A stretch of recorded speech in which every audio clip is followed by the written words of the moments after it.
방송위의 별표 100등이는 어디서나 쉽게 살 수 있습니다.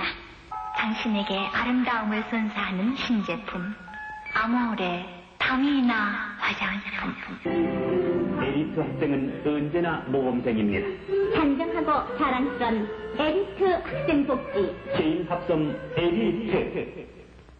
70년대까지만 하더라도 아직까지는 그 소비에 대한 여력이 그렇게 많지 않은 시기였다. 그래서 이제 소비에 대한 여력을 이제 조금씩 익혀가는 그런 시기였기 때문에 그때는 뭐 고가품에 대한 징후가 조금씩 보이기는 했겠지만 대체로 저가의 생활용품들 이런 것들이 많이 광고가 되지 않았을까라는 생각인데요. 그 무렵에 거의 70% 이상의 광고가 어느 업종에서 그 광고를 했느냐면 제약 업종에서 거의 70% 이상을 그 광고를 했습니다.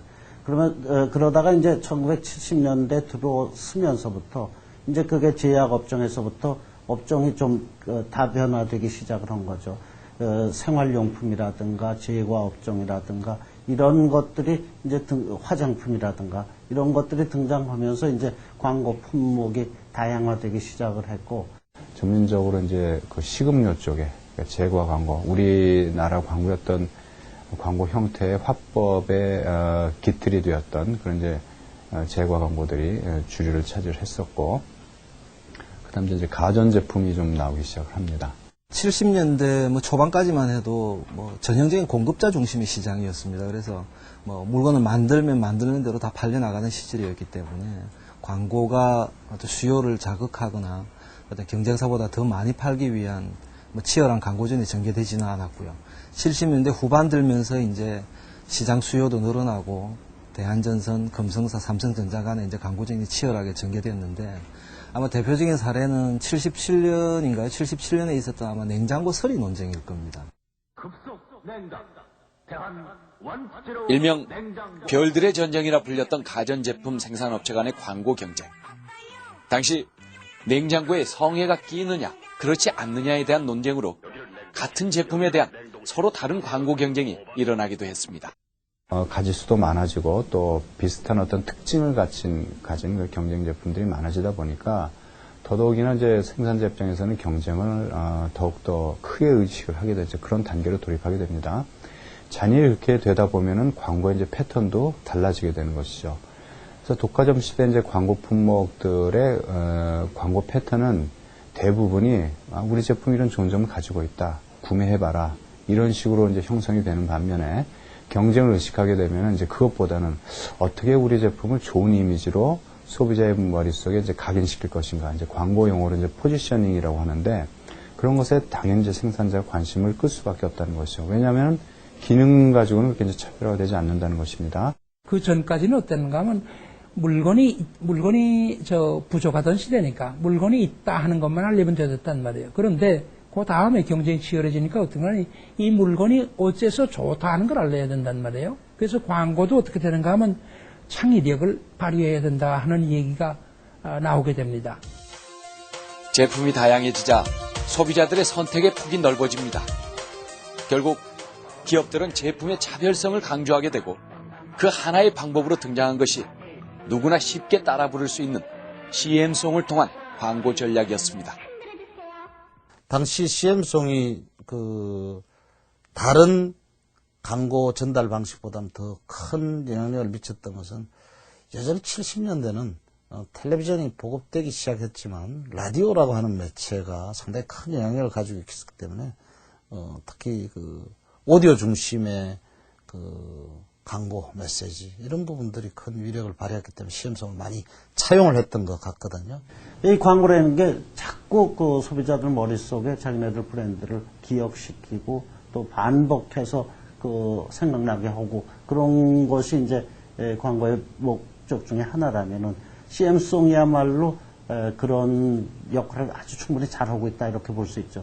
광고에서도 역시 사람들의 기억의 고리를 가장 확실하게 채워줄 수 있고 스스로가 반복 훈련을 하게 메시지를 반복 훈련하게 만드는 도구는 CM송만큼 훌륭한 것이 없죠.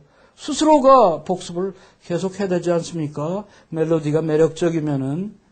그러니까 CM송의 힘이라고 하는 것은 노래의 힘이라고 봐야겠죠.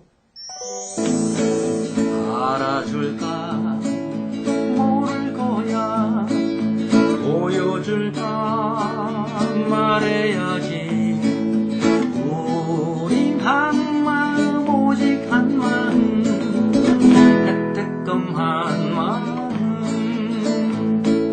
그리고 얼마 안 있어서 롯데에서 또 왔지. 롯데 마치 꽃이 끝처럼 부드럽게 말해요 롯데 똥처럼 향기롭게 웃어요 좋은 사람 만나면 나눠주고 싶어요 껌이 나면 역시 롯데껌 우리 집 강아지 뽀삐 우리 집 화장지 뽀삐 언제나 우리 집은 뽀삐 뽀삐 뽀삐 뽀삐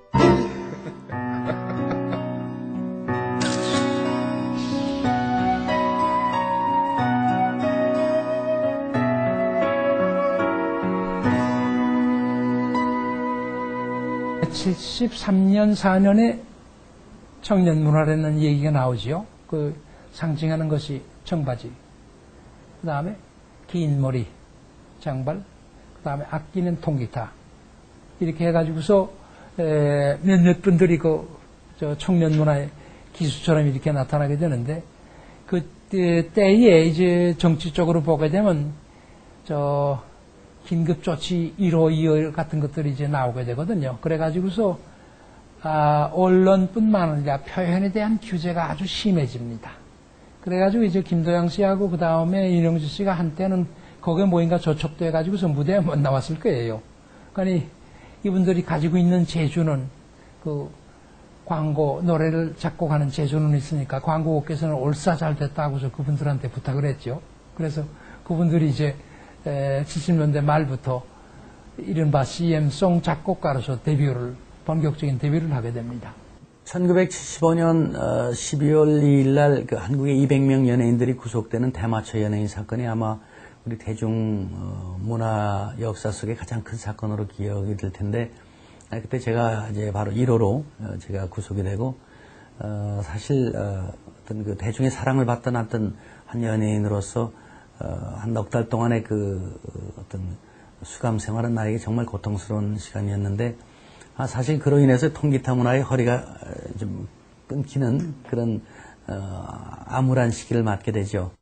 그때 오히려